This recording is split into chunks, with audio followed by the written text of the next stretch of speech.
Il y a une grâce dans notre génération. Il porte un grand message et je le crois. Et je veux qu'on reçoive ici un apôtre de Dieu. Et regardez-le bien. Demain, on va demander j'ai l'honneur pour pouvoir le voir. Je crois en ce que je dis. Regardez-le bien. Demain, quand il sera en train de tourner pour visiter toutes ces assemblées partout dans le monde, vous allez dire, c'est pas le frère de papa là. Il dit oui, c'est comme ça. Quand on vous parle, vous les fidèles, faites attention aux grâces que vous recevez dans vos assemblées. Il y a une grâce de Dieu. Est-ce qu'on peut ensemble acclamer pour recevoir l'apôtre Kubo Patrick? Acclame Dieu pour sa vie. Acclame Dieu pour sa vie.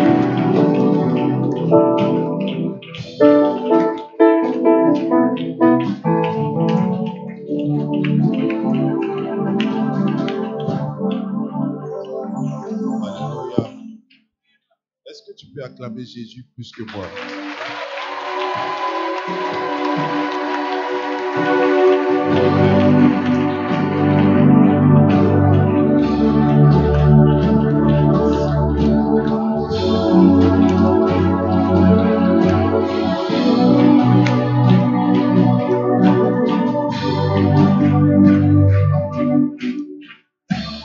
Alléluia.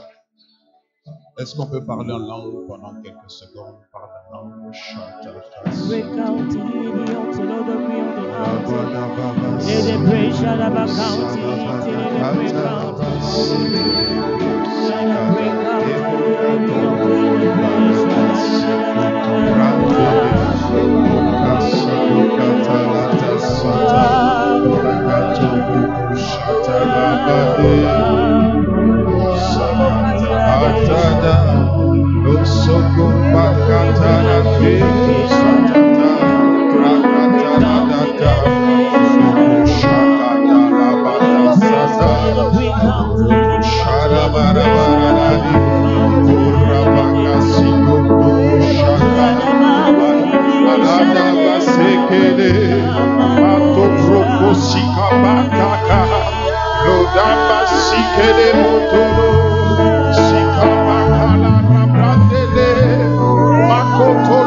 Reteke, Loshata, Makata, la Basata,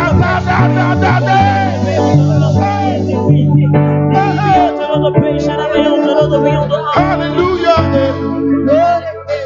Tu es le roi. Tu es élevé. Ton nom est élevé. Je veux te chanter.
Présence.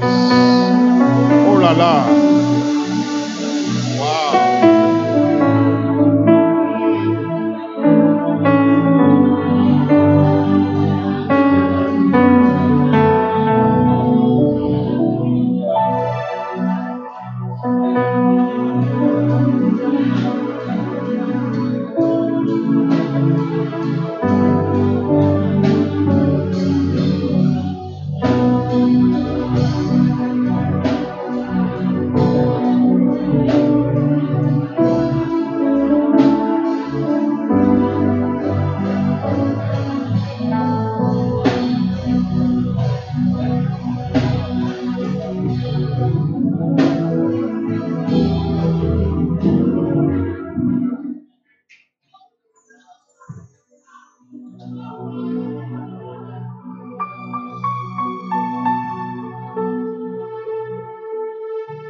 tellement forte ce soir.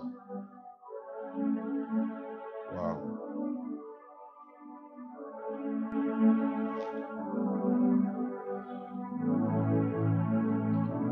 Que Dieu nous bénisse. On peut s'asseoir dans la présence de Dieu. Continue à jouer la même chose. On travaille ensemble, tu continues à jouer la même chose. D'accord? Je veux bénir le Seigneur pour l'homme de Dieu. Merci beaucoup. Dieu bénisse.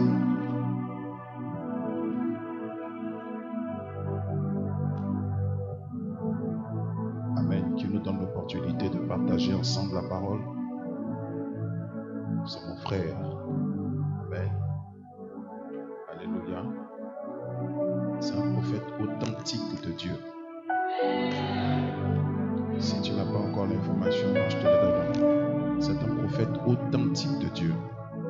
Vous savez, tout à l'heure, quand je suis rentré, il a commencé à soulever une chose qui se trouve devant moi maintenant. Amen. Sur la motivation. Il a dit, ce monsieur-là, il n'a qu'à me laisser prêcher. Il n'a qu'à aller s'asseoir. Sinon, il va tout dire. Amen. Est-ce qu'on peut acclamer pour l'homme de Dieu et son épouse?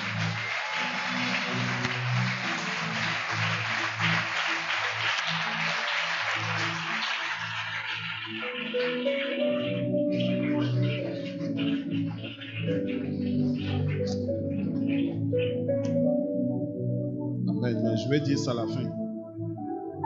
Je vais renvoyer ça en bas. Amen. Alléluia. Est-ce que tu es content d'être là? Je vais bénir le Seigneur pour les serviteurs, les servants de Dieu de la maison. J'aimerais qu'on acclame le Seigneur pour eux. Je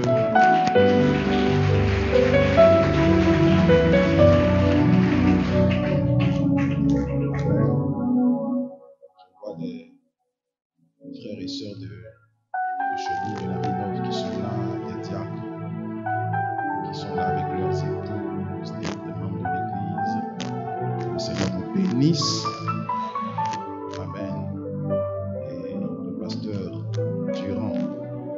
Et son épouse. J'avais un son impeccable hier. Je ne sais pas si je peux l'avoir encore.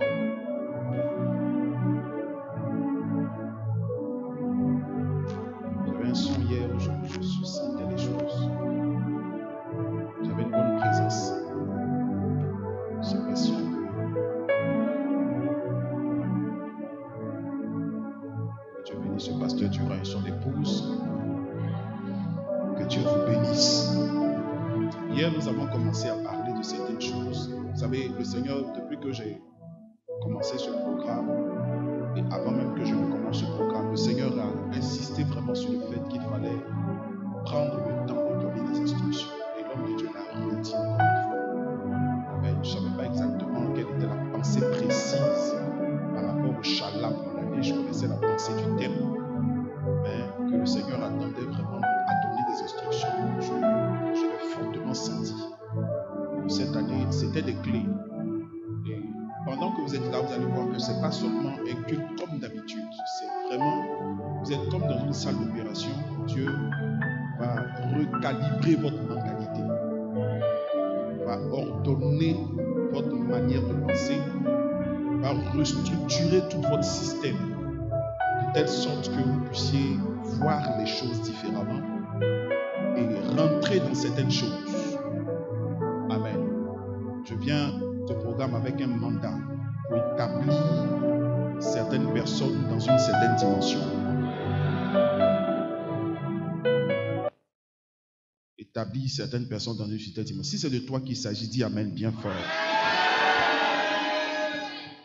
Nous allons faire comprendre que tout est à vous, c'est l'interpellation sur une pensée profonde de Dieu selon laquelle la grâce est illimitée. La grâce est illimitée. J'aimerais que tu dises à ton voisin, la grâce est illimitée. La grâce est illimitée. Nous ne sommes pas limités. Alléluia. Dieu peut te permettre d'atteindre des sphères auxquelles tu ne penses même pas. Dieu peut te permettre de toucher des choses auxquelles tu ne penses même pas. Dans tous les domaines, Dieu veut te permettre de pouvoir toucher certaines choses pour lesquelles tu n'as même pas prié, pour lesquelles tu n'as pas jeûné, pour lesquelles tu n'intercèdes pas. Au fait, tu ne t'es jamais vu à ce niveau-là. Alléluia.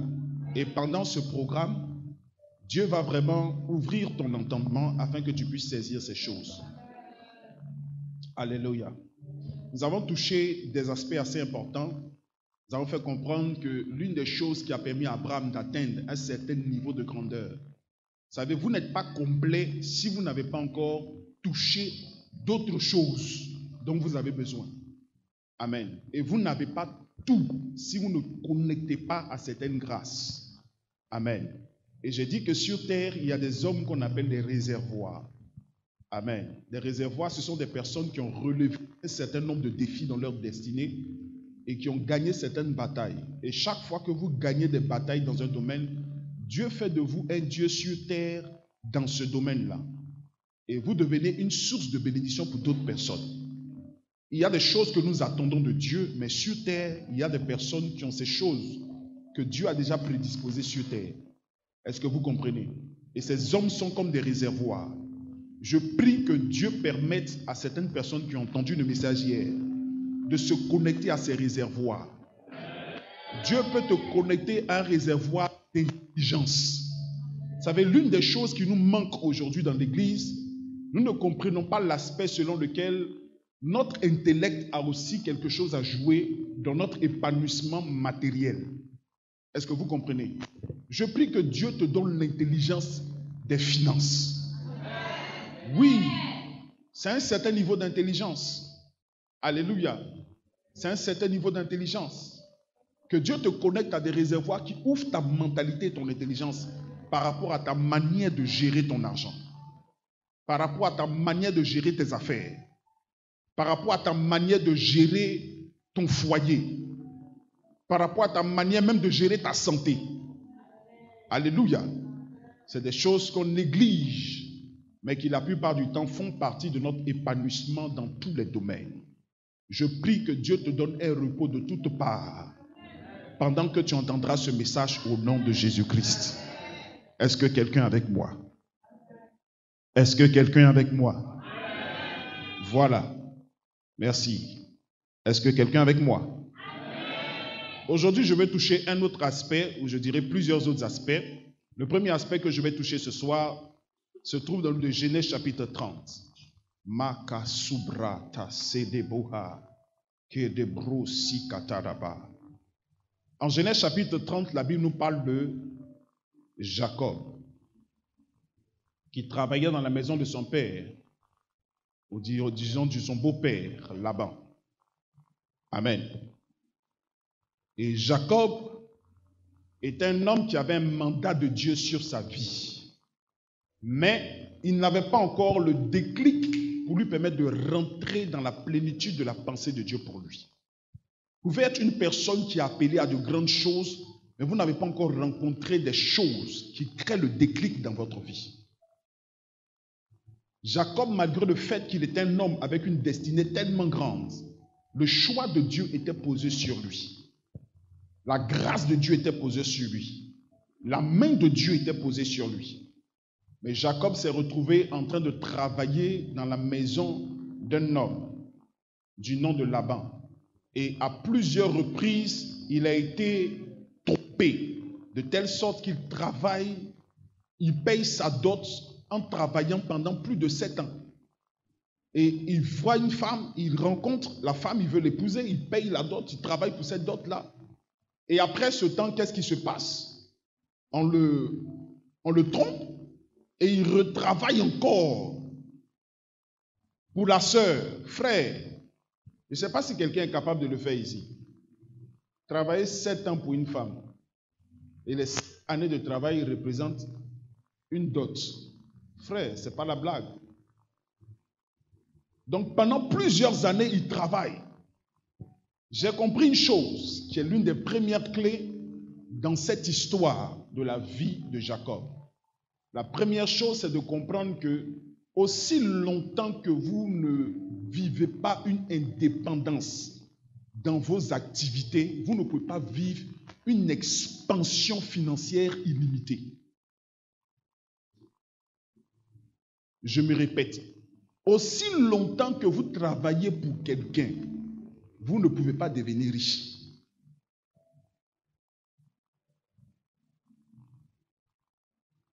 Est-ce que quelqu'un me comprend? Chaque fois que Dieu veut conduire quelqu'un à un certain niveau de prospérité, Dieu crée dans ta vie un certain nombre de quittés.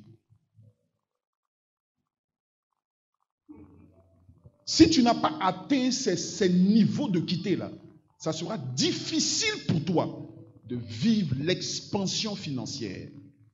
Il avait la grâce, il avait l'onction, il avait le dépôt, il avait tout le mandat de Dieu dans sa vie.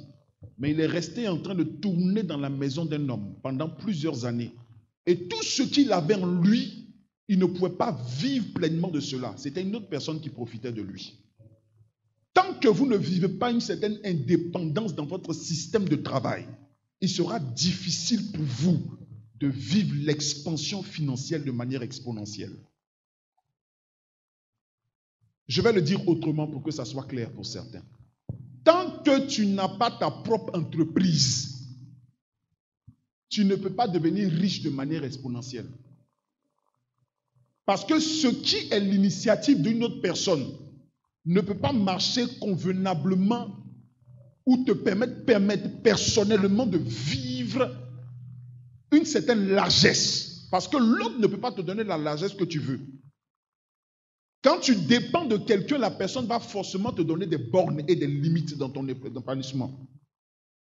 Pour vivre un épanouissement total, il y a forcément, c'est vrai, je fais une nuance, il y a forcément une étape de formation. Mais quand Dieu veut te conduire à un niveau d'explosion, il te libère. Je parle particulièrement aux hommes d'affaires, aux femmes d'affaires et aux travailleurs. Aussi longtemps que tu travailles dans la banque de quelqu'un, tu ne deviendras pas riche comme lui.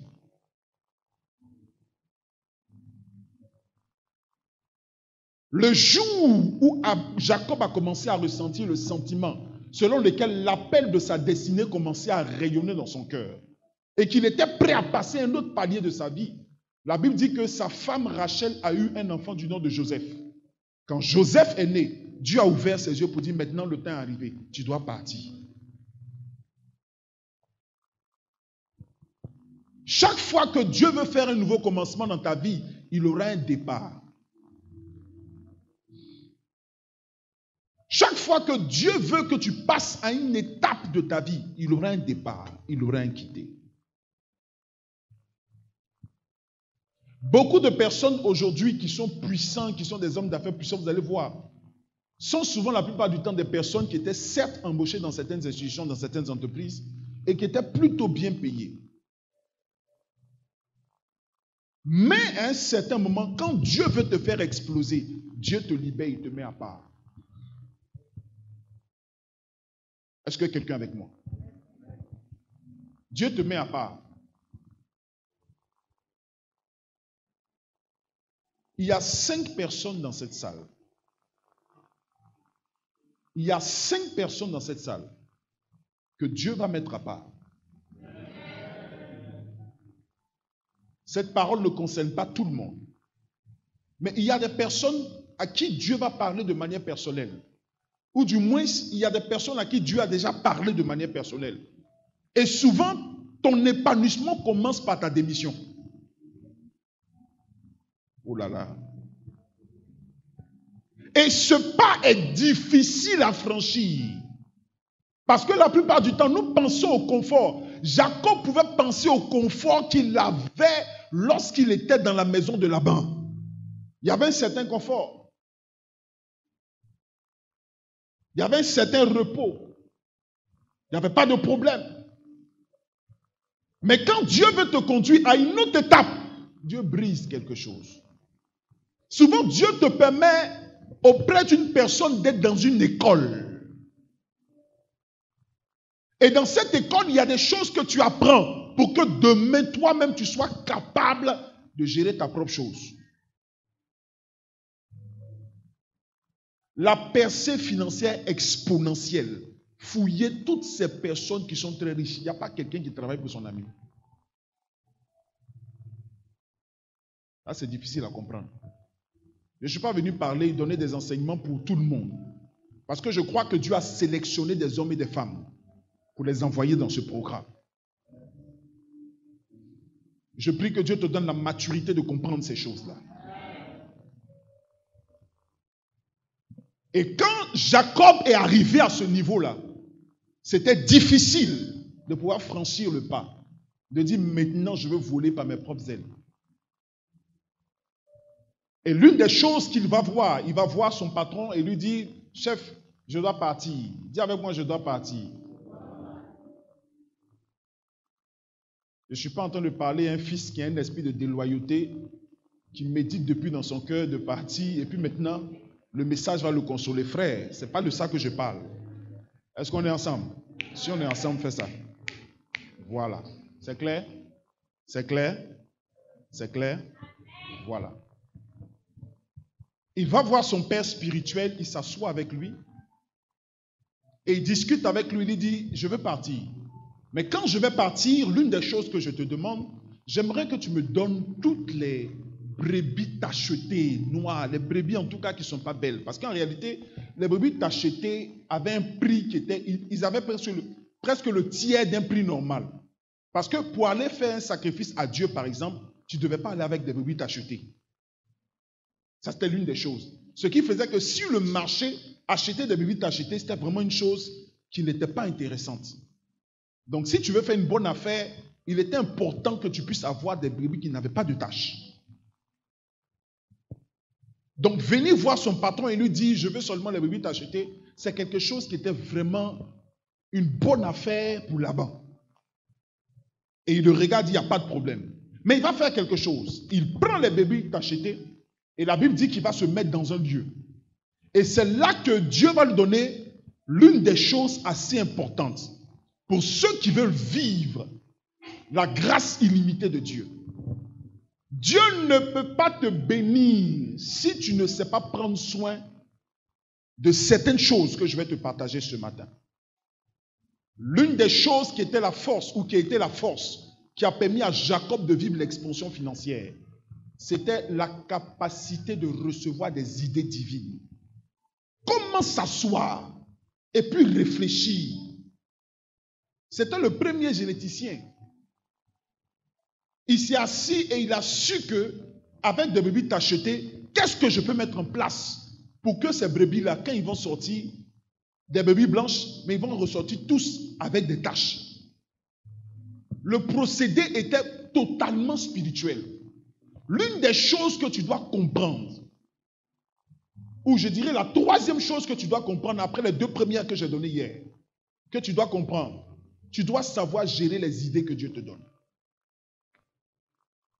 Les idées de Dieu sont comme des investissements dans la vie d'une personne. Chaque fois que Dieu te donne une idée, c'est comme s'il investit quelque chose en toi. Chaque fois que tu prieras Dieu pour que Dieu t'exauce par rapport à quelque chose, Dieu ne te donnera pas de l'argent. Mais la première chose que Dieu va te donner, c'est une idée. Souvent, nous négligeons les idées que Dieu nous donne. Une personne qui veut s'épanouir financièrement comme il se doit, ne doit pas être de ceux qui négligent les idées divines. Chaque fois que Dieu t'inspire quelque chose, il faut courir pour l'accomplir. Dans tous les domaines, même dans le ministère. Un jour, je me suis assis, il y a des choses que le Seigneur a mis dans mon esprit. Et chaque fois que Dieu me mettait quelque chose, je dis non Seigneur, attends, je ne suis pas encore là, il y a telle chose, il faut qu'il y ait telle chose d'abord pour que je puisse le faire. Et je me suis rendu compte que chaque fois que Dieu te donne une idée que tu négliges, Dieu donne ça à une autre personne. Et quand je me mets sur Facebook, je vois une personne qui organise le même programme avec le même thème. J'ai dit, bon, peut-être ça c'est une coïncidence. Le Seigneur envoie quoi une autre idée. Quand je néglige, je vois une autre personne qui fait la même, je dis, ah non. Maintenant là, tout ce qui passe dans ma tête, je ne regarde pas quelqu'un, je fais. Les idées que Dieu te donne sont des richesses que Dieu t'accorde. Vous savez, l'Église s'est beaucoup concentrée sur l'aspect de la spiritualité et oublié que Dieu a un aspect de créativité. L'une des choses que Dieu a inspiré Adam lorsqu'il a rencontré dans le jardin d'Éden, ce n'était pas de lui communiquer des dons spirituels.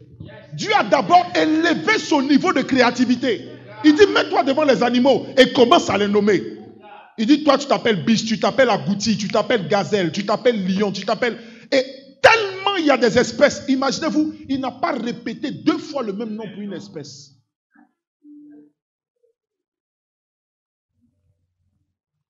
L'une des choses que l'Église a mis à part, c'est l'inspiration que le Seigneur est capable de nous donner. Dieu peut t'inspirer une affaire qui peut te permettre de passer de 0 où tu es et te conduire à un niveau de multiplication dans tes finances. Dieu peut t'inspirer quelque chose qui n'a jamais été vu.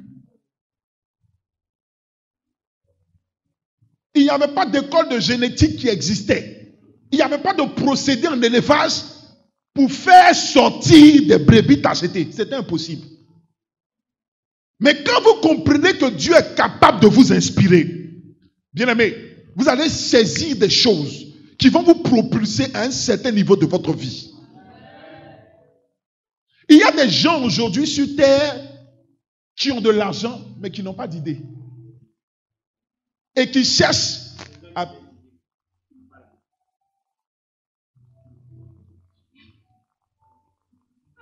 L'une des choses pour lesquelles tu n'as pas de promotion dans ton travail, c'est que tu n'apportes pas de nouvelles idées.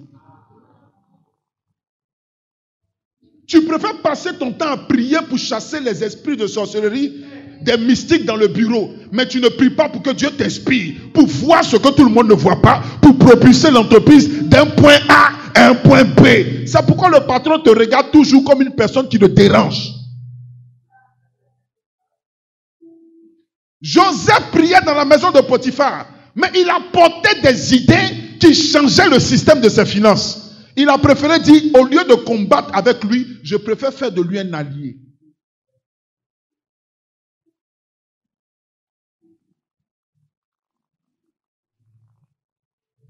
L'inspiration. L'Église a négligé l'inspiration. De telle sorte qu'aujourd'hui, même dans la musique chrétienne, on n'est plus inspiré. On est obligé d'aller copier des modèles du monde. Parce qu'on ne croit plus que Dieu est capable d'inspirer. L'une des choses qu'on ignore, c'est que dans le ciel, l'une des choses qui a fait du diable, c'est qu'il est là aujourd'hui et qu'il lui a donné cette notoriété, c'était la capacité que Dieu lui avait donnée de pouvoir élever sous une inspiration particulière des cantiques. Ça veut dire que c'est des choses qui appartiennent à Dieu.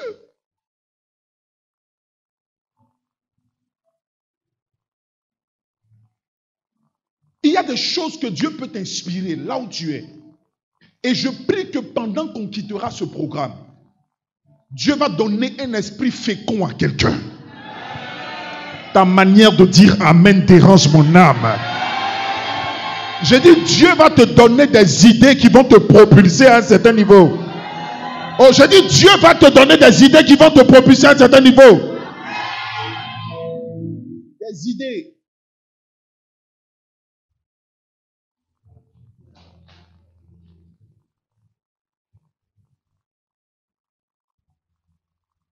Dieu va te donner des idées. Tu as besoin d'idées. Tu as besoin d'idées. Il y a des gens, écoutez-moi, tout ce qu'on a sur terre est le fruit d'une idée que quelqu'un a eue. Même la chaise sur laquelle tu es assise. Quelqu'un qui est assis, il dit non, vraiment, il faut qu'on trouve un moyen pour que les humains puissent être stables quand ils s'asseyent. Et il a pensé quelque chose. Je prie que Dieu te donne de penser quelque chose. Que Dieu te donne de penser quelque chose. Il y a des femmes dans leur foyer qui ont du mal à apporter les finances dans la maison. Parce que, soi-disant, on n'a pas de diplôme. Bien aimé, la question des idées divines ne vient pas même des diplômes. Ce n'est pas une question du niveau scolaire que tu as. Ce n'est pas une question du niveau d'instruction. Non. C'est une question d'une inspiration que Dieu te donne. Voici un élément qui peut te propulser à un certain niveau. Même dans le ministère, il te faut des idées. Il te faut des idées. Il te faut des idées. Dis avec moi, il te faut des idées. Il te faut des idées. il te faut de la créativité. Dieu t'a souvent donné tellement d'idées, mais les idées, tu les as négligées. Le gros problème qu'on a souvent, pasteur, prophète, tu sais, c'est que souvent, quand on n'a pas d'argent, on a beaucoup d'idées.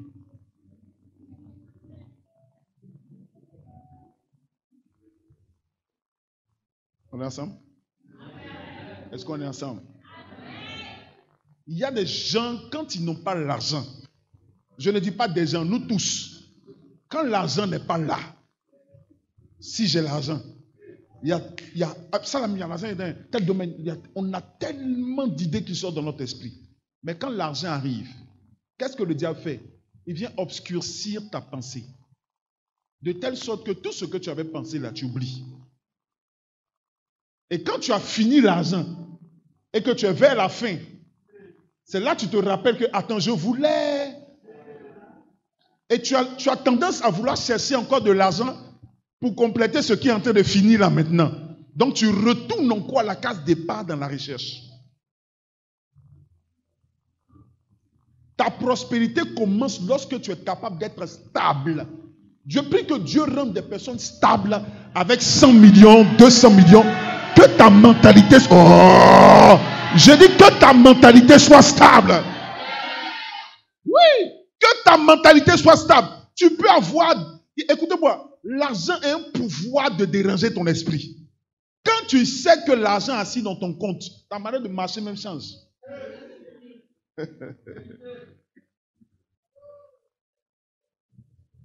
Quand on t'appelle même, ta manière de regarder les gens, ça va.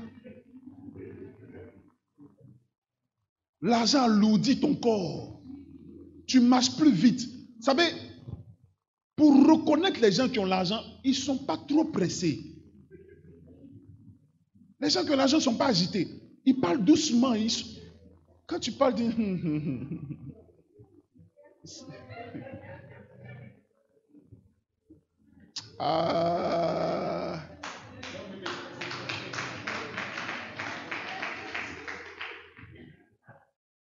L'argent te donne l'audace de pouvoir rentrer dans des magasins où quand l'argent était dans ta poche, tu ne pouvais pas rentrer là-bas. Vous savez, quand on va au plateau là, il y a des coins où tu rentres, il y a des coins où on ne rentre pas.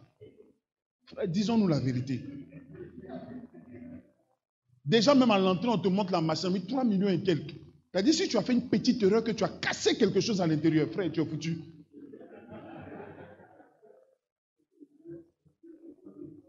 Donc, tu te mets dehors et tu dis, c'est joli, c'est joli. Et puis, tu continues. L'argent a un pouvoir pour te donner une orientation dans ta vie. Oui.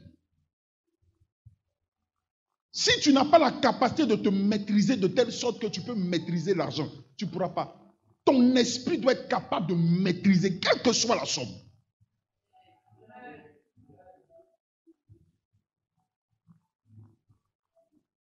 Il y a des personnes, leur intégrité est limitée et est engagée en fonction de ce qu'ils ont vu ou de ce qu'on leur propose. Tu intègres devant 1 million. Mais quand ça devient 10 millions, tu deviens désintègre. Ne cherchez pas ça dans le dictionnaire. C'est fini, on ne peut plus t'attraper. Et quand ça monte à 100 millions, il y a des personnes dans l'église, si Dieu les bénit, vous ne les verrez plus. Ne regardez pas le parler en langue des gens, frère. S'il y a une entité sur laquelle Dieu veut s'établir, il dit, Dieu se compare. Il dit, maman. Il dit, personne ne peut servir 2 maîtres. Dieu reconnaît que l'argent était maître comme lui. Il dit, tu ne peux pas servir maman et puis me servir. Il faut faire un choix de nous deux. Pourquoi? Parce que l'argent a un pouvoir. Je prie que Dieu te donne de dominer sur l'argent. De telle sorte que lorsque Dieu te donne, tes idées ne disparaissent pas. Souvent, il faut faire des prières de recherche d'idées. C'est-à-dire, tu t'assois seul dans ta chambre et puis tu cherches des idées.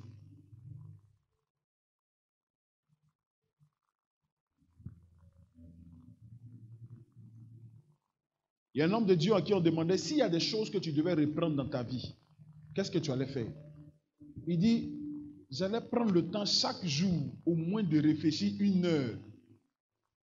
Il dit pas de prier, mais de réfléchir 1 heure au moins avant de sortir. Vous savez, on a appris à servir Dieu sans notre tête.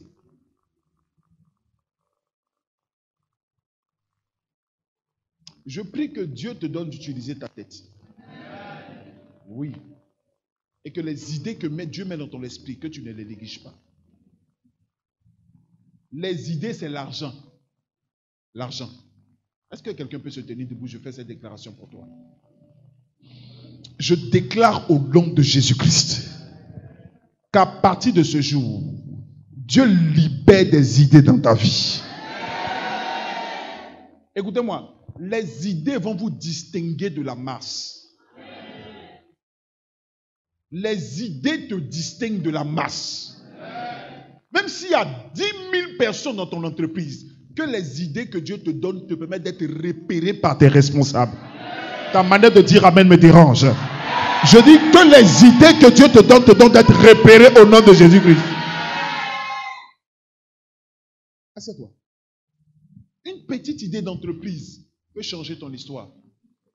Il y a des gens qui se sont assis et puis ils disent, avant il y a un pasteur qui est décédé, je raconte souvent cette histoire, à cause de 2750 francs. Parce qu'il attendait le diacre qui gère la caisse de l'église, qui habitait à Yopougon, qui devait le trouver à Port-Boué avec les 2750 francs. Il n'y avait pas Orange Money, il n'y avait pas Move Money, il n'y avait pas Wave. Donc le monsieur a commencé à prendre le transport avec 2750. Et puis il est en train d'arriver. Il est venu payer l'ordonnance du pasteur. Et le pasteur est mort. Mais aujourd'hui, pour transférer de l'argent, il te faut seulement prendre ton téléphone. Et puis taf, taf, taf, c'est fini. Quel que soit le montant. Je me suis rendu compte que même quand tu vas en Afrique centrale, au Gabon, tu peux encore faire des transactions Wave avec ton téléphone. C'est-à-dire, quel que soit, même aux États-Unis, partout, on peut faire des transactions.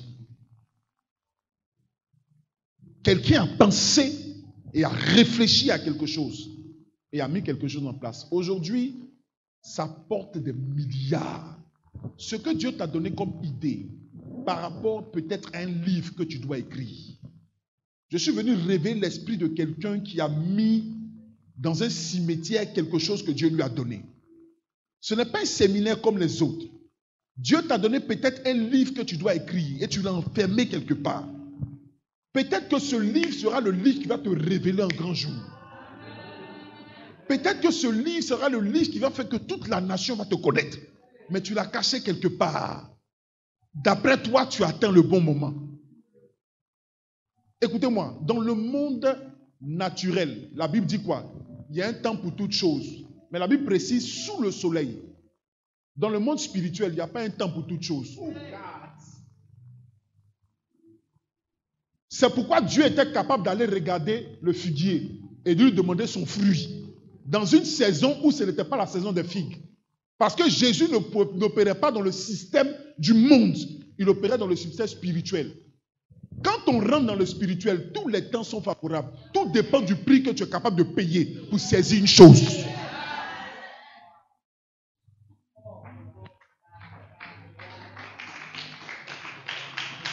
Quand vous agissez dans le naturel, cette saison-là, c'est pas la bonne. C'est vrai, c'est faux. Toutes les saisons sont bonnes. Aussi longtemps que tu es prêt à payer le prix, la saison se dispose pour toi. Le marché du ciel est ouvert. Quiconque veut l'ouvrir et qui a la clé pour, elle s'ouvre pour lui. Come on.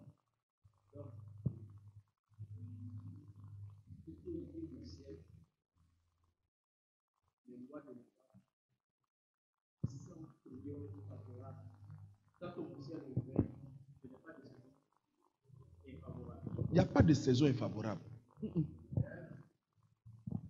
Quel que soit ce que tu vis, écoutez-moi, La femme qui avait la perte de sang depuis 12 ans, son sang coulait.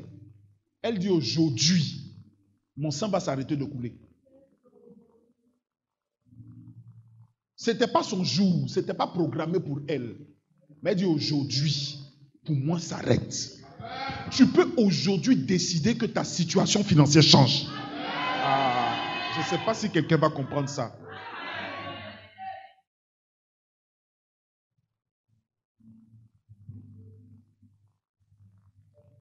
Tu peux aujourd'hui.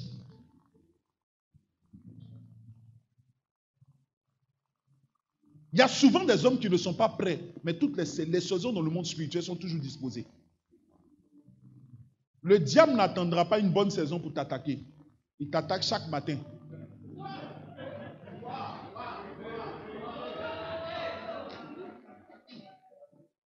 Toi, tu es en train d'attendre une bonne saison pour l'attaquer. Lui, il t'attaque toujours.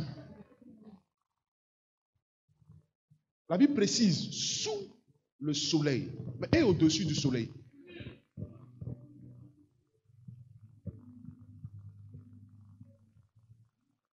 Dieu t'a donné un cantique que tu as enfermé, tu l'as même oublié.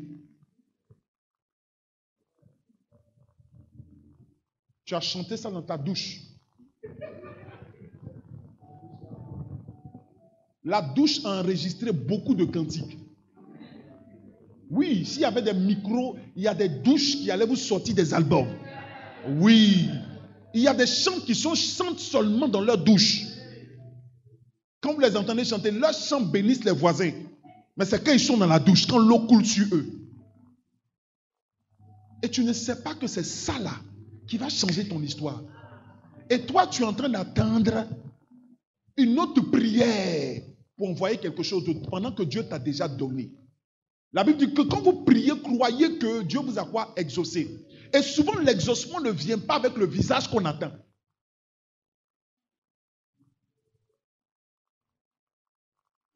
L'exaucement ne vient pas toujours avec une face qu'on attend. La Bible dit que les hommes avaient les yeux rivés vers les yeux rivés vers le ciel. Ils attendaient que Jésus descende avec des chars, que le Sauveur vienne avec une armée. Oh, il était déjà sur terre. Le jour où on leur a dit que c'est lui le Sauveur, il dit, arrêtez-nous ça. Ce n'est pas possible. Voici le gros problème de l'homme. Souvent, tu pries pour des choses et Dieu t'a donné une idée que tu négliges.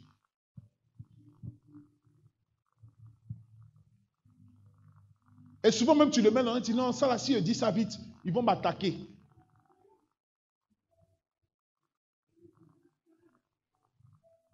On va m'attaquer. Et tu attends, c'est quand est-ce qu'on ne va pas t'attaquer? C'est le jour où le diable ne sera plus diable.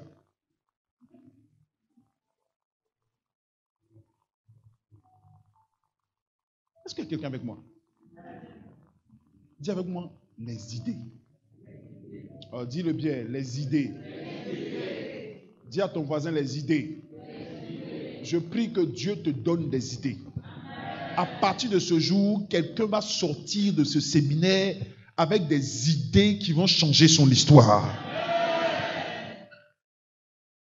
Il y a des personnes qui ont des projets d'entreprise, champions en business plan. Et la plupart du temps, souvent même, ils écrivent les business plans pour d'autres personnes. Il y en a qui ont des catalogues. Souvent, quand tu as de l'argent, c'est pas quoi, tu vas les voir. Tu leur dis, je vais faire. Et puis ils vont sortir, voilà, tu as combien? 500 000. Bon, 500 000 là. C'est tel projet là, ça marche. Pourtant, lui-même dans son compte, il y a 1 million. C'est-à-dire le projet là, mais lui-même, il n'a pas encore essayé. Et il donne cadeau.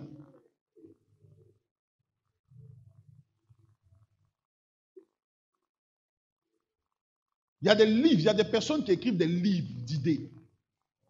Il y a un livre qu'on appelle 1000 idées d'entreprise. Vous savez, le gros problème de souvent nous les chrétiens, c'est qu'on ne lit pas, on n'ouvre pas notre esprit à la lecture. On lit seulement tout ce qui est peut-être chrétien, mais on ne prend pas le temps de pouvoir comprendre le système du monde. Nous sommes dans le monde et nous devons comprendre le système du monde. Connaître où l'argent dort et aller dormir avec lui là-bas. Oui, je prie que Dieu te donne cette grâce. Connaître où l'argent dort. Aujourd'hui, dans ce système où on parle d'augmentation, il y a tellement de possibilités.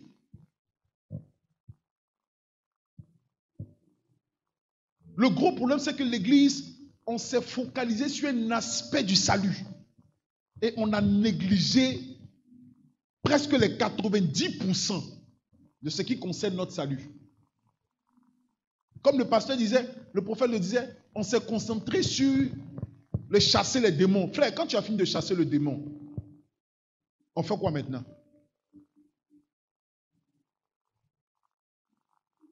Finalement, on a beaucoup de fidèles qui sont délivrés et pauvres. Et vous savez, la pauvreté a une manière d'attirer encore des démons.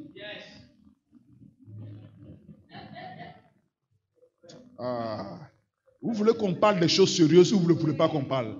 La pauvreté attire les démons de haine, les démons de jalousie, les démons de rancœur. La pauvreté te rend nerveux.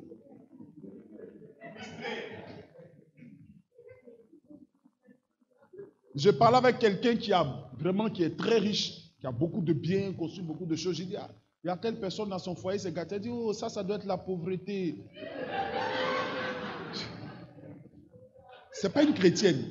Donc je lui demande, mais je veux comprendre la révélation. Mais comment est-ce que ça peut dire? Mais oui, quand il n'y a pas l'argent dans le couple, il y a beaucoup de stress.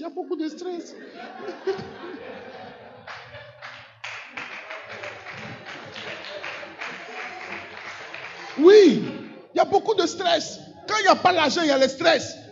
Mais quand l'argent est là, chérie, mon amour, parce que quoi? Ça sort. Je prie que Dieu libère. Oh, je dis Dieu libère cette grâce.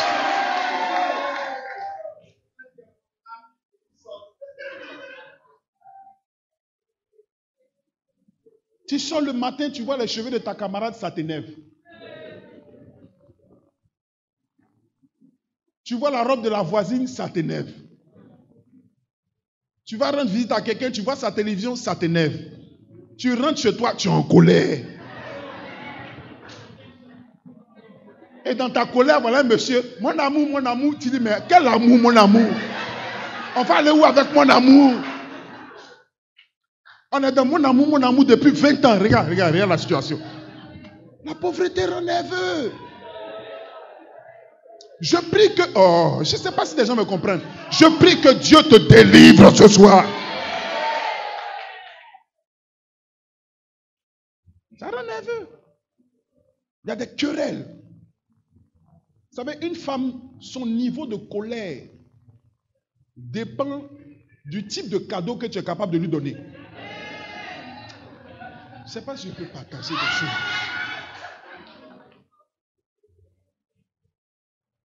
Elle n'a qu'à être fâchée de telle manière. Mais rentre à la maison, donne-lui la clé d'une voiture. Tu penses qu'il n'y a plus me fâcher, hein?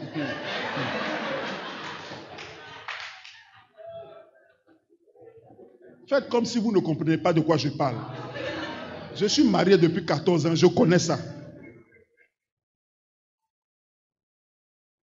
Mais quand le cadeau n'est pas à la hauteur de la colère, ça ne réussit pas.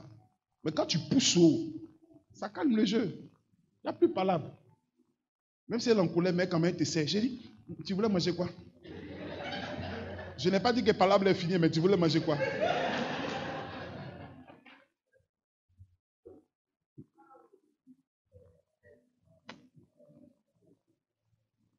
Il faut détester la pauvreté. Dis avec moi une idée. Une idée. Dis avec moi une idée. Une idée. La quatrième chose qui ressort de cette histoire de Jacob, c'est lorsque Jacob arrive à un niveau, il prend les animaux et il les met devant un réservoir.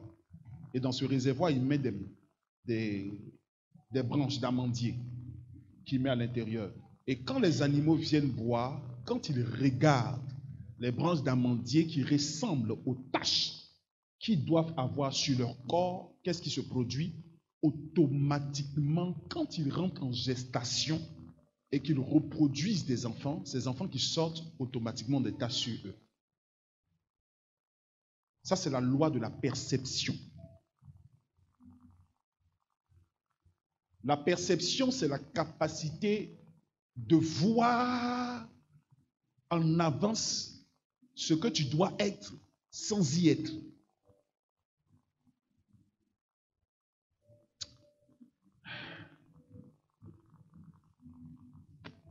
La capacité de voir en avance.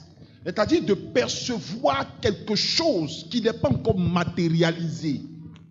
Que peut-être tout le monde ne voit pas, mais que toi tu perçois déjà. Et tu ne t'arrêtes pas seulement à le percevoir, mais ton esprit l'accepte et tu l'épouses.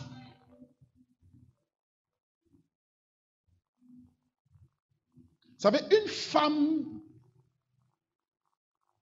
qui est capable de devenir la femme d'un président, même quand elle est à la maison et que son père est pauvre, déjà en elle, tu vois les aptitudes de cette femme capable de gérer un homme de ce niveau.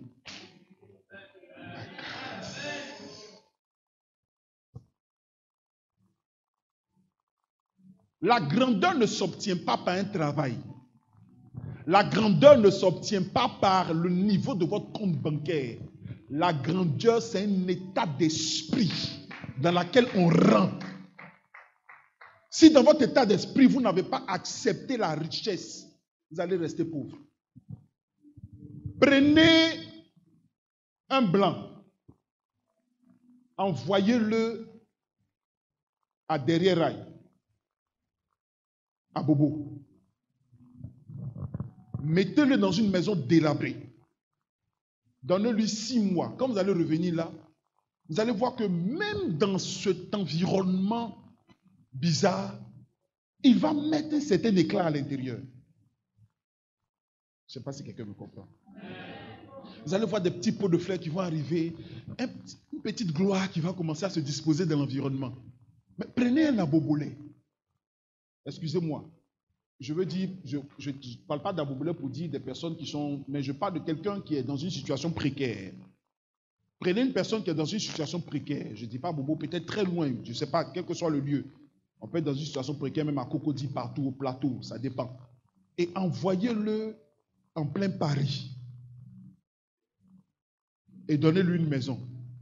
Il transportera son système de pensée dans la nouvelle localité. Je ne sais pas si quelqu'un va comprendre ça. Vous me suivez? Vous me suivez? Il transportera quoi? Son système de pensée dans la nouvelle localité. Le tout, ce n'est pas d'avoir beaucoup, mais d'avoir les manières dans le peu.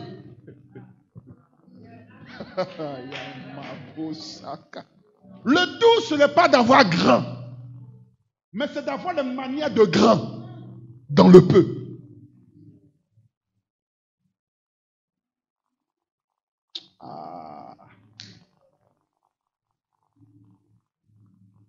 Je disais un dimanche, j'ai dit l'une des choses qui fait que certaines personnes ne vont pas à un certain niveau, c'est qu'ils n'ont pas la structure qui va avec.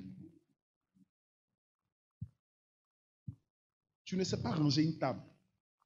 Et le jour où tu maries le ministre, quand il reçoit des gens, tu fais comment?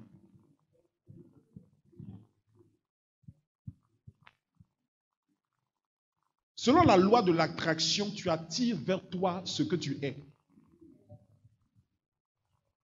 Donc le plus important, ce n'est pas que les gens viennent, mais c'est que tu deviennes afin que les gens viennent par rapport à ce que tu es. La Bible dit qu'ils mettaient les brebis là et ils observaient. Tu dois commencer à t'accommoder à un système. Vous savez, Jonathan a joué un rôle dans la vie de David. Et le rôle qu'il a joué dans la vie de David, ce n'était pas seulement de l'empêcher de tomber dans les pièges de son père. Mais au-delà de cela, l'enseignement qui ressort, c'est que Jonathan était le symbole de cet individu, de cette personne qui étaient habitués au palais,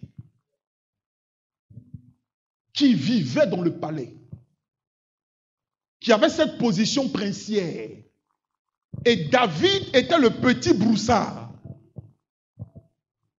Souvent, dans ton niveau de perception, il y a un type d'amis et de personnes que tu mets dans ton entourage. Ah.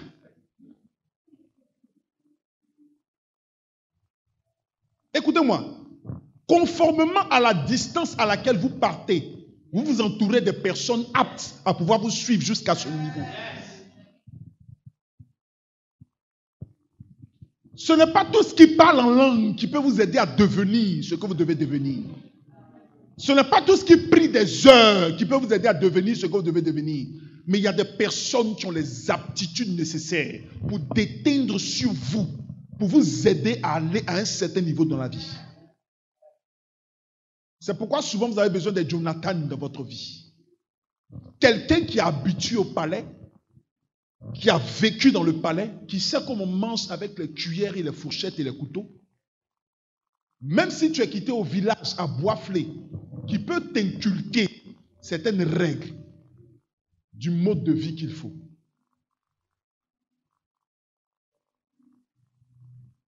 L'une autre des choses encore qui ressort de la vie de Jonathan et de David, c'est que Jonathan, lui, c'était le futur héritier.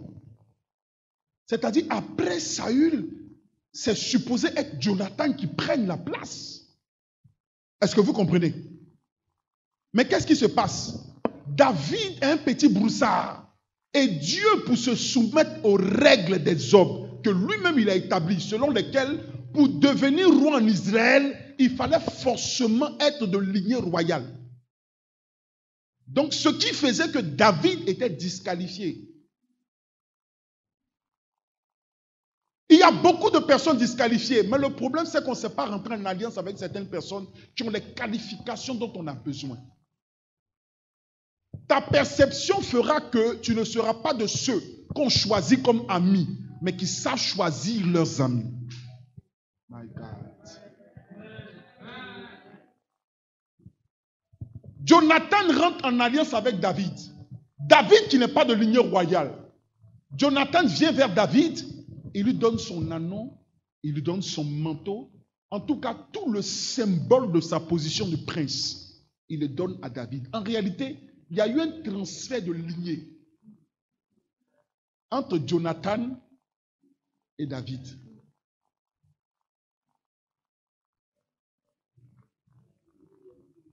Et David, qui était normalement disqualifié par cette alliance qu'il tisse avec Jonathan, rentre dans la qualification. Depuis cet instant-là, selon le ciel, quand le ciel regarde, on ne voyait plus Jonathan. On voyait maintenant David comme prince. Légalement. Il était légalement choisi et établi apte pour rentrer dans la position royale.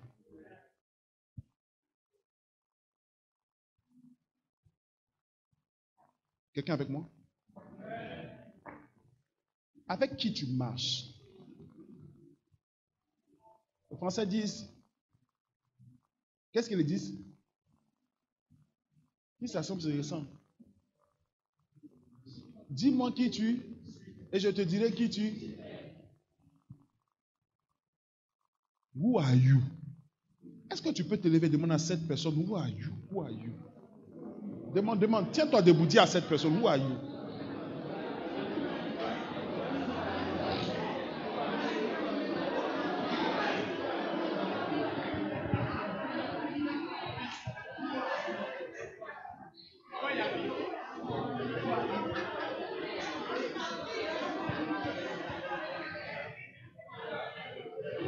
Est-ce qu'on peut pousser des cris de joie et acclamer Jésus?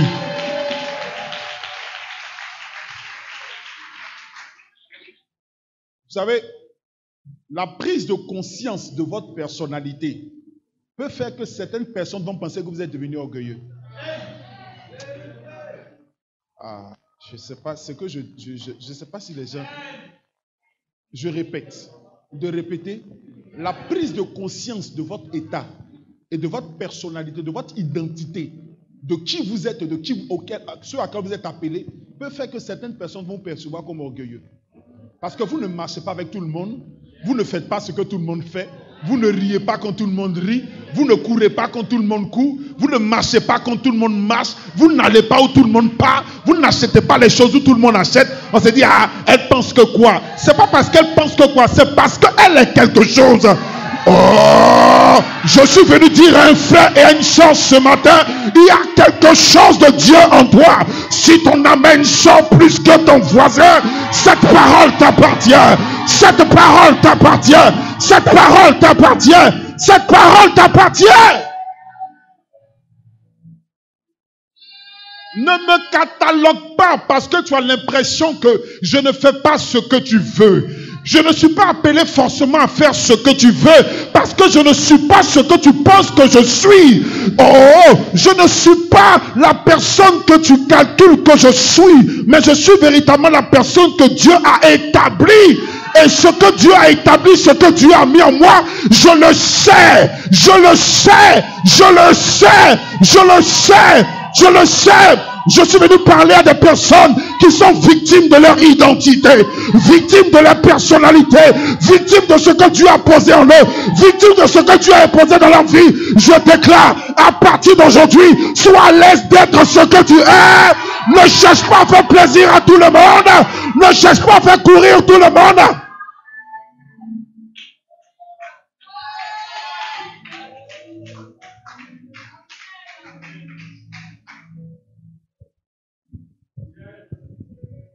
Un matin, Dieu m'a dit, mon fils, prends ton agenda, prends ton carnet d'adresse, et puis raye certains noms. Hey. J'ai dit, mais Seigneur, qu'est-ce que les gens vont penser? Écoutez-moi, le gros problème, c'est que souvent on a eu l'habitude de se capitaliser, de se focaliser sur ce que les gens vont dire.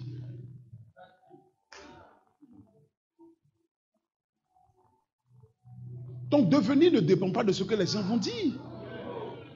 Le problème, c'est que les gens vont toujours dire. Même lorsque Dieu sera en train de te bénir, les gens diront encore. Dieu m'a dit, Ray, allez, je peux te voir telle personne. Arrête de marcher telle personne. Je dis, mais Seigneur, c'est mon ami. Je dis, enlève-moi ça, enlève-moi cette personne. Je dis, mais Seigneur, je suis avec qui maintenant? Il dit, oui, il faut rester comme ça. Mets ici, mets tel nom, mets comme ça. À un certain niveau dans ta vie, tu arriveras à un point, quand tu veux atteindre un certain niveau d'explosion, où tu te lèves le matin, tu vas chercher tes amis. Et toi, tu es mon ami à partir de ce jour. On marche ensemble. Prophète, je ne sais pas si vous comprenez? Vous comprenez bien? Toi, c'est pourquoi ils sont là comme ça. On a le même esprit. Dis-toi, aujourd'hui, je vais te rendre visite. À partir de ce jour, je veux qu'on prie ensemble. Toi aussi. Et l'autre t'appelle, tu ne décroches plus. Souvent tu appelles, c'est pas tous les jours on se rend disponible pour les hommes. Si tu passes tout ton temps à chercher à te rendre disponible pour les hommes, tu auras du mal à pouvoir te rendre disponible pour Dieu. Parce que souvent Dieu va te demander un certain niveau où tu n'as plus le temps, parce que tu as donné trop de temps aux hommes. J'ai compris une chose, souvent ceux qui vont loin n'ont pas beaucoup d'amis. Oh. Les amitiés alourdissent. Souvent, il y a des amitiés stratégiques. Souvent, les gens vont croire que tu es opportuniste. Non. L'opportuniste, c'est quoi? C'est celui qui est capable d'utiliser tous les moyens pour obtenir ce qu'il veut. Mais les chasseurs d'opportunités, c'est des gens qui marchent dans la volonté de Dieu et qui cherchent à saisir les opportunités que Dieu dispose devant eux. Il y a des rendez-vous qu'il ne faut pas rater. Il y a des rencontres qu'il ne faut pas rater. Il y a des programmes qu'il ne faut pas rater. Comme le Shalom 2022.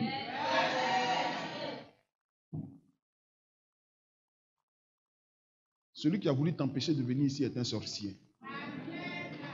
Il voulait gâter ta vie.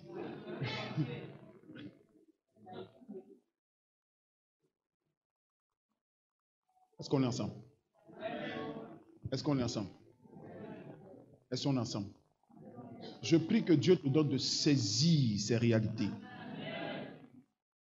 Et qu'à partir de ce jour, ta manière de te voir change. Quand Dieu conduit Abraham sur la montagne et change sa perception de la vie, il dit arrête de te voir comme un stérile. Tu n'es pas stérile. Tu es le père d'une multitude. Quand il rencontre Gédéon, l'une des choses qu'il fait, ce n'est pas de dire à Gédéon, il commence d'abord par lui dire vaillant héros. Comment? Pour lui faire comprendre que peut-être que tout le monde ne l'a pas remarqué, peut-être que toi-même tu ne l'as pas remarqué, mais il y a quelque chose de Dieu en toi.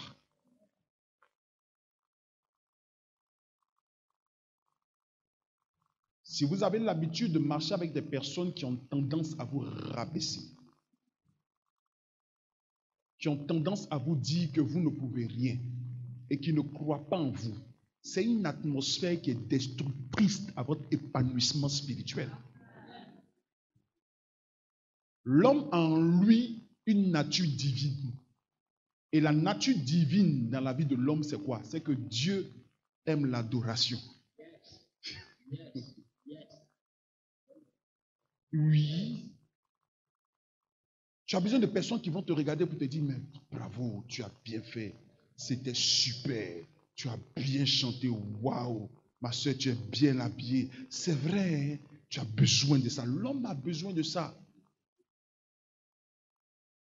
C'est l'une des caractéristiques de Dieu en nous. C'est pourquoi une femme, pour faire ton homme, il ne faut pas le faire avec des paroles de destruction. Hein? Tu es là, on ne sait pas ce que tu fais. Tu tournes dans la maison. On ne sait même pas ton haut, ton bas, il n'y a rien dedans. Je ne sais même pas ce qu'il fait dans cette maison. L'avenir là même, je ne sais pas où on va. Je ne sais pas dans quel piège je me suis mis. Et tous les jours quand tu pries, oh Seigneur, aide-moi Seigneur, tu m'as mis dans un piège. Et lui, il entend ça.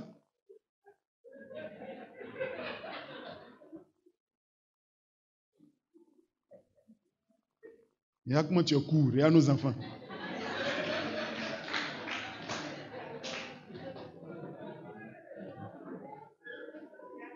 Tout ça là, c'est à cause de toi.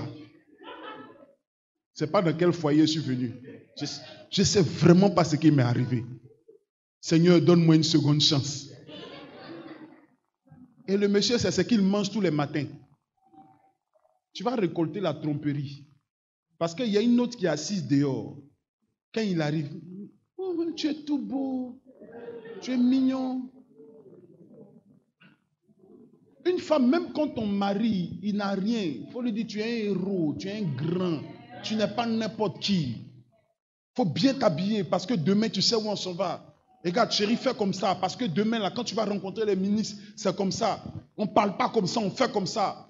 On fait comme ça, on fait comme ça. Tu l'encourages, tu le boostes.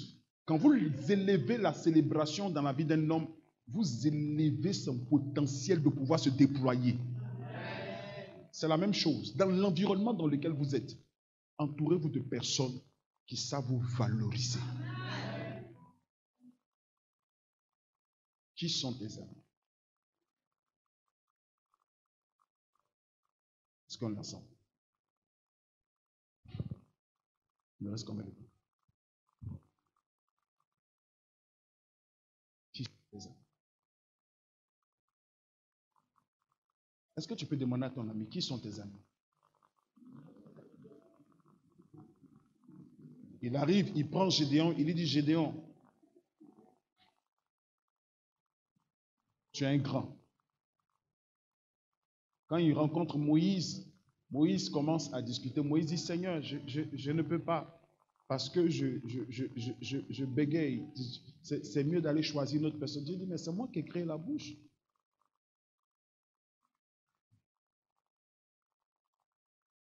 Cet handicap a fait que lorsqu'il a tué l'Égyptien, Il avait raison. Il avait certainement des raisons. Il pouvait se défendre. Mais comme il bégayait, il ne pouvait plus parler. Il a préféré fuir. Parce que vous savez, les personnes qui bégayent, quand ils se retrouvent, quand on leur pose des questions, quand ils sont en colère, ils n'arrivent plus à parler. Et finalement, on peut penser qu'ils ont tort, pendant qu'ils ont raison. Et qu'est-ce qu'ils font? Ils pleurent, ils ont mal, ils encaissent. Et c'est quelque chose qu'il a porté toute sa vie.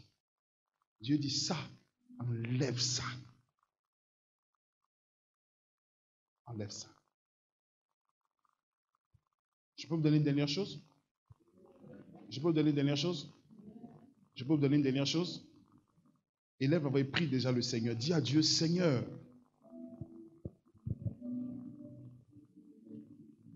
donne-moi la perception qu'il faut. Élève la veille, parle à Dieu, parle à Dieu.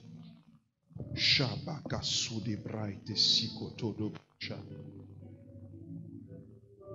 Korobo sharabrande sutelebebo sikatada basa.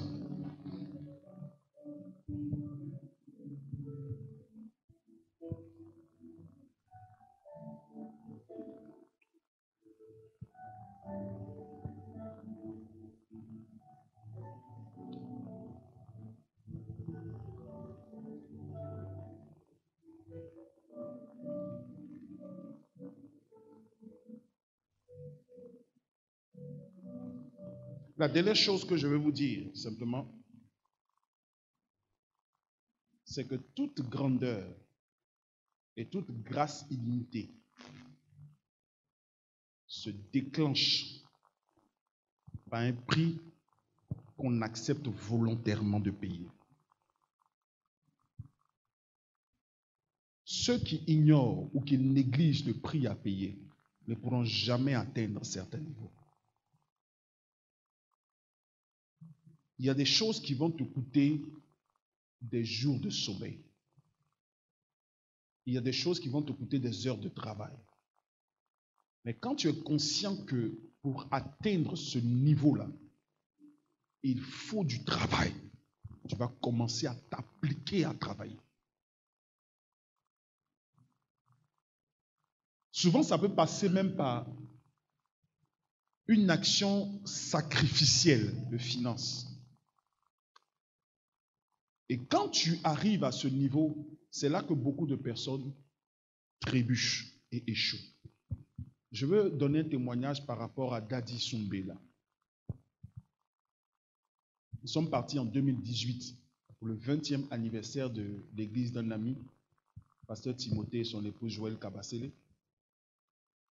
Et on a fait le programme, j'étais orateur, avec les calibres, vraiment, c'était une conférence terrible. Marcelo Tounassi, les pères du Congo, tout le monde était là. Et je devais prêcher avant Daddy Soumbela. Prêcher, il m'a regardé, j'ai fini de prêcher. Et il est venu après, il a prêché un message. Le thème de son message, vous voulez que je vous le dise? Comment mourir vite dans le ministère? Hey! C'était un programme de pasteurs. Un matin, il y avait près de 500 à 600 pasteurs. Il dit, comment mourir vite dans le ministère? Et il commence. Clé numéro 1 pour mourir vite dans le ministère. Être constamment en parole avec sa femme.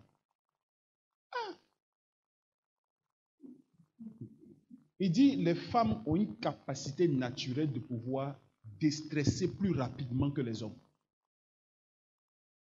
C'est-à-dire, une femme que tu trompes, elle peut te pardonner rapidement. Mais un homme, hey, regarde un homme à côté de lui et puis dis-lui simplement, et si ta femme te trompe, tu vas voir déjà l'état dans lequel c'est. Ça passe pas.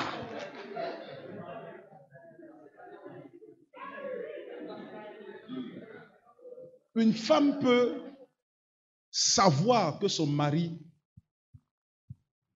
la trompe et avoir des rapports avec lui, même la même nuit où il allait tromper avec l'autre femme. Oui. Mais un homme, hey, Même je parle de ça déjà, ça chauffe mon sang. Juste en parlant même déjà, mon corps chauffe. Hey! Il dit les femmes déstressent rapidement. Mais nous les hommes, quand on est en problème, on accumule. C'est pourquoi on se rend compte que dans l'espérance de vie, les hommes meurent plus vite que les femmes. On est ensemble? Donc il donnait des clés comme ça. Et il est arrivé dans une autre clé. Il dit, comment mourir vite dans le ministère? Je ne sais pas si c'était la 5e ou la 6e clé. Il dit être pauvre.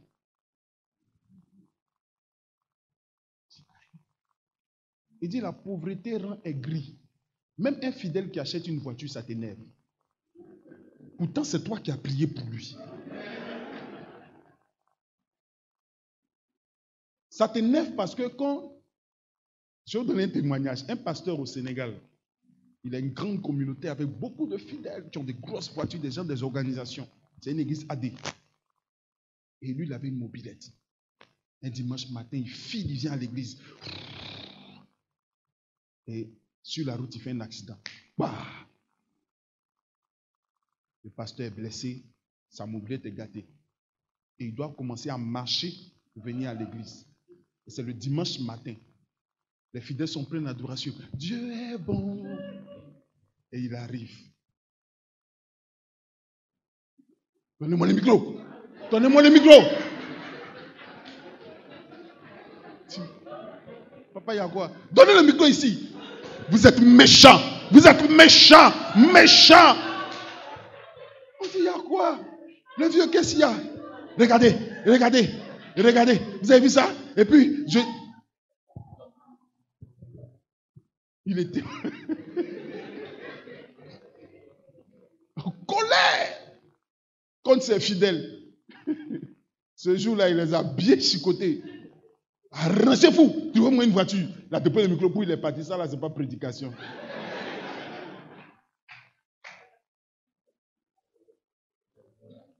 Il dit la pauvreté fait que souvent le pasteur est impalable dans la prédication avec ses fidèles. Et il aime beaucoup les thèmes comme l'ingratitude.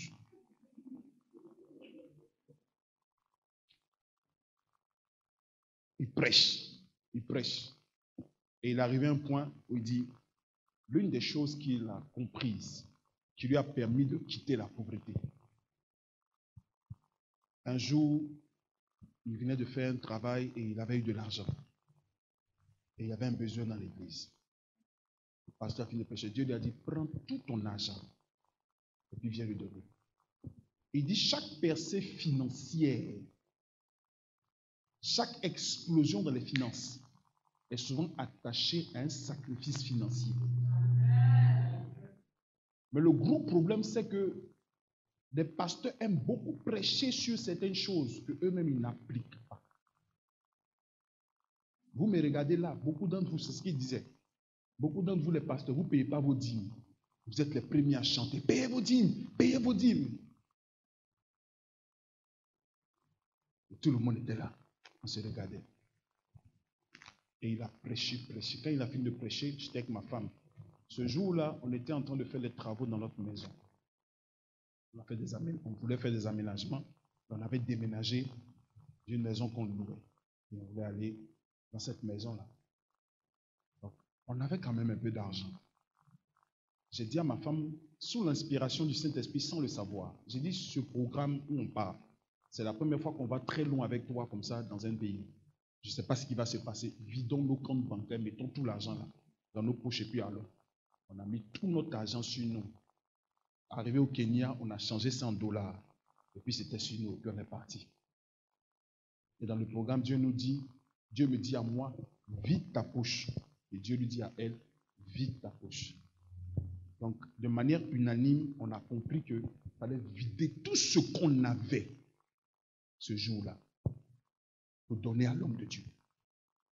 On a fini le programme et les hommes de Dieu étaient dans le bureau. J'ai dit, il a dit, je vais te voir. Il dit, qu'est-ce qu'il y a? Je dis, je veux te voir quelque part. Je l'ai envoyé dans un bureau. Je me suis mis en genoux. J'ai pris notre devant, notre derrière, notre en haut, notre en bas, notre à côté et de l'autre côté, et puis derrière, et puis l'autre. C'est-à-dire, on est à 3 jours, pendant qu'on est venu faire 21 jours dans le pays. 3 jours. C'est-à-dire, chambre d'hôtel, comment tu vas payer? Nourriture, comment tu vas payer? Petits besoins. Même $1, le Seigneur dit, ne laissez pas ça sur vous. On a tout ramassé. Et on a déposé ça devant. C'est-à-dire, Dieu nous a dit. Là où on retourne, notre propriétaire nous envoie au palais de justice. Il y a des fidèles qui sont là. Pour nous dire qu'on doit être expulsé de l'espace où on fait le culte. Il a dit, l'église là, on allait acheter terrain sur la route, on dit on va prendre terrain. On a commencé à construire l'église et puis ils ont cassé. Les fidèles là, je ne sais pas ce que je vais leur dire. On est quitté dans un hôtel où on faisait culte. Quand je sortais de la salle de l'hôtel, les gens pensaient que le pasteur était allé tromper sa femme. Pourtant, je partais prier. C'était là-bas l'église.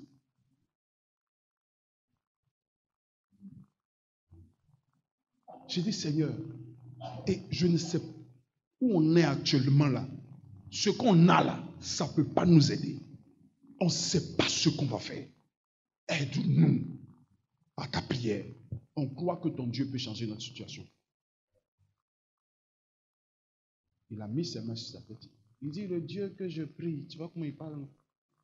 Au nom de Jésus, à partir de ce jour, que les terrains puissent accourir jusqu'à eux. Qu'à partir de ce jour, leur vie change. Il a déclaré des paroles, je ne peux pas tout dire. Il a parlé. Ce n'est pas des prophéties par Dieu lui a parlé, il dit non. C'est lui-même, sous la base de l'action qu'on a posée, qui annonce des paroles. Mais en tant qu'un Dieu dans ce domaine-là, en tant qu'un réservoir, comme je l'ai dit, il a commencé à parler. Quand on a fini, on a déposé, puis on a dit s'asseoir au milieu des hommes de Dieu. La réalité est revenue. On s'est rendu compte que là, il reste 17 jours dans le pays et on n'a plus rien. Qu'est-ce que je vais faire? Aller voir mes hôtes pour leur dire, l'offrande que vous devez me donner à la fin, là, donnez-moi une avance. On ne peut pas faire ça, c'est contre l'éthique. Donc on était là, on se regarde. Seul dans le pays. On va voir qui, on va demander à qui. Et on est là en prière. Quand on est quitté de ce voyage qu'on est arrivé, dans ces mêmes tumultes, un matin, il y a un de mes fils qui m'appelle, qui dit, papa, il y a un miracle qui s'est produit. On va à Bégerville. Dieu nous a donné un terrain de 1700 mètres carrés. Gratuitement.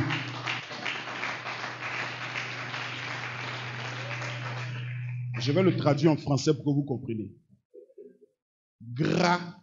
1700 mètres carrés gratuitement.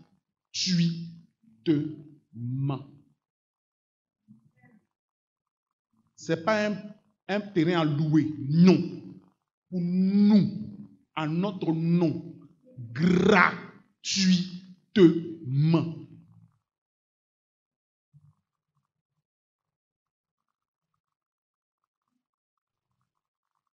Il y a un ami, j'ai prié pour un ami d'un de mes fils, qui est là, le pasteur Durand, ça faisait des années, qui m'appelle, pasteur, tu es où? Ah, le truc pour lequel tu as prié depuis longtemps là, c'est arrivé maintenant. Donc, il faut faire, tu vas prendre tes papiers pour le terrain que je t'avais promis là. Et les terrains ont commencé à couler de partout.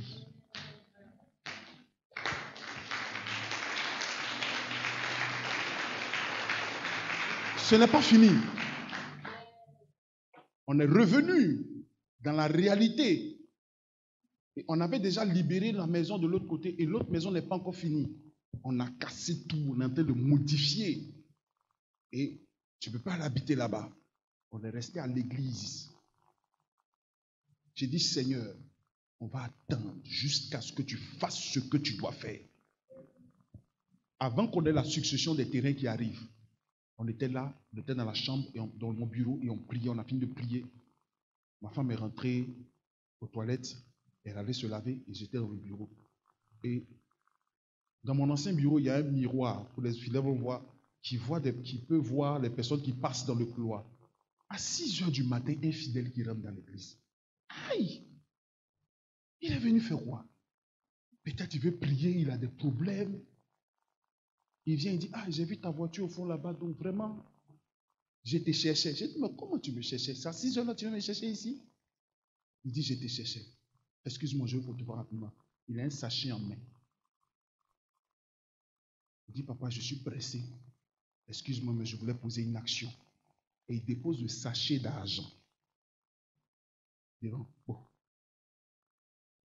Je n'ai pas voulu voir l'intérieur, mais la seule prière que je faisais, qu'il sorte rapidement.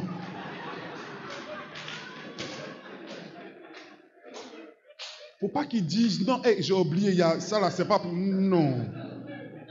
Il faut qu'il sorte d'ici vite. Donc... Et le frère aussi, papa, excuse-moi, comme c'est le matin, je vais partir. Il dit, va vite, frère. Va vite. Mais dans mon cœur, dépêche-toi, sors d'ici que je vois de quoi il s'agit. Vous savez, il y a des enveloppes, on vous demande, vous voulez vite rentrer dans les toilettes pour voir de quoi il s'agit à l'intérieur. Oui. C'est dans ta poche comme ça, ça te démange. Tu as envie même que quelqu'un prenne le volant pour que tu fouilles pour voir, il y a quoi exactement à l'intérieur. Quand il est sorti de là, je l'ai accompagné vite, il est laissé devant la porte, je dis au revoir. Hein. Chérie, sors ici. Et on dépouille. Voici les liasses de pieds de 10 000. J'ai dit, Seigneur, on a pris, on allait finir totalement notre maison.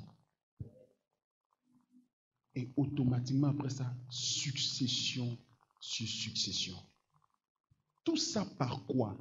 Si ces miettes que nous on pensait être argent, qui ne pouvaient même pas payer un terrain, si on pensait que ça allait nous aider et qu'on n'était pas capable de rentrer en obéissance à cette instruction qu'on avait reçue de Dieu, on allait rester à cette étape-là.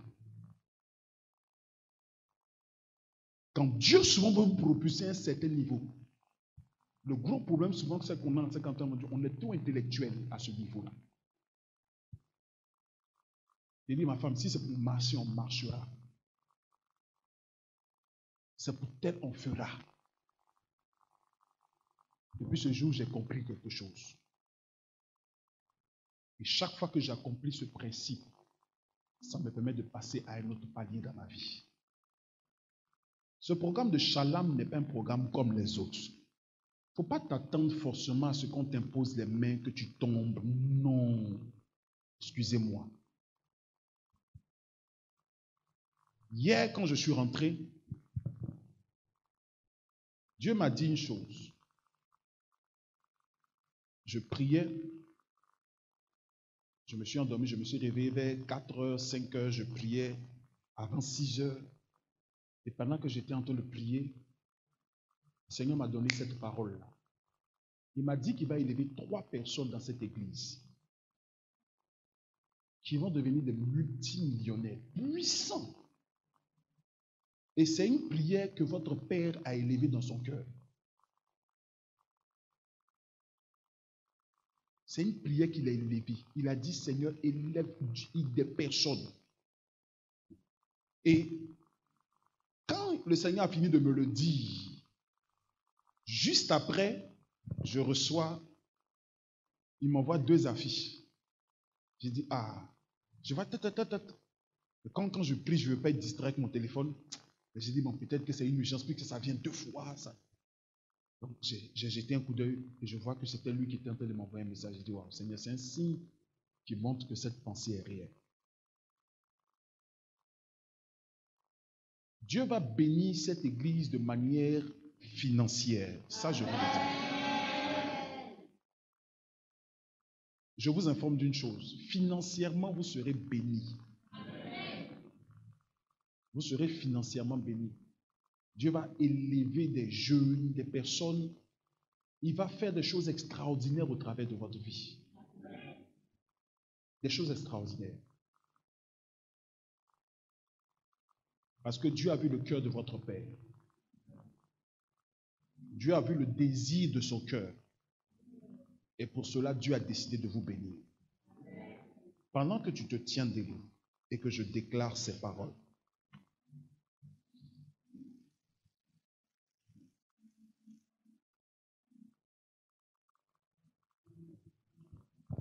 Je déclare que la pauvreté de ta famille ne te poursuive plus. Ah, Kala Subra. Je répète. J'ai dit, la pauvreté de ta famille ne te poursuivra plus. La pauvreté de ton père ne te poursuivra plus.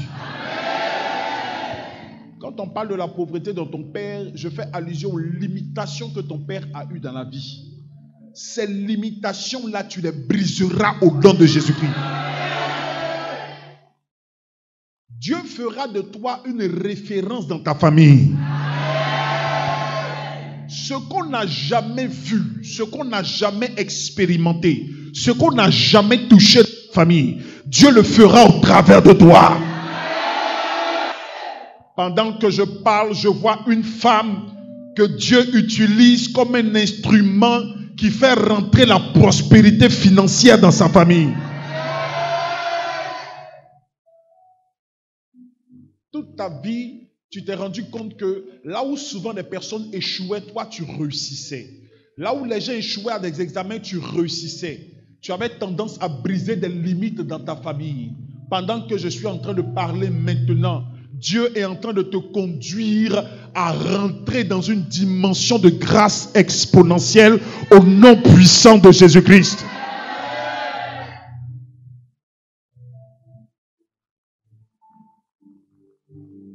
Dieu, oh my God, Salaka Subra, Leko Sotamaka Sibrekoto, Balata Sekele Bobo Sharabra de Kosa.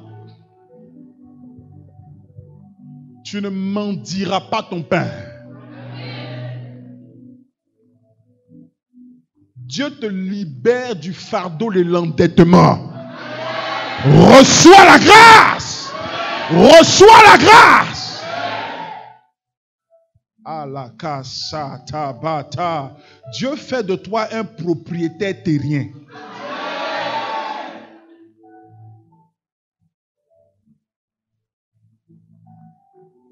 Dieu fait de quelqu'un un propriétaire terrien.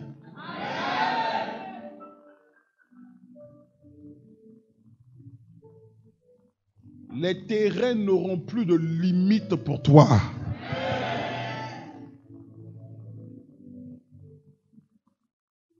Je vois quelqu'un recevoir un virement bancaire consistant.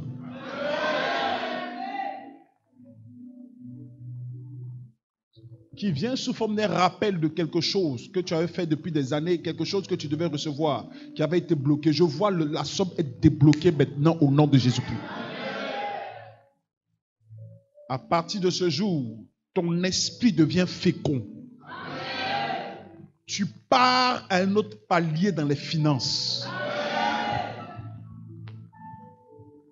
L'argent n'aura pas de secret pour toi.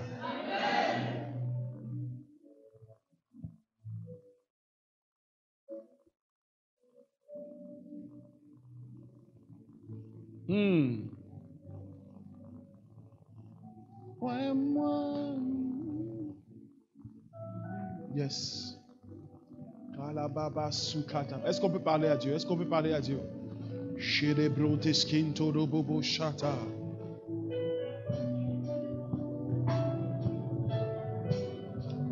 On va rentrer dans une atmosphère différente. Parle à Dieu. Kalaba Subra. Shelebo Kasutaba.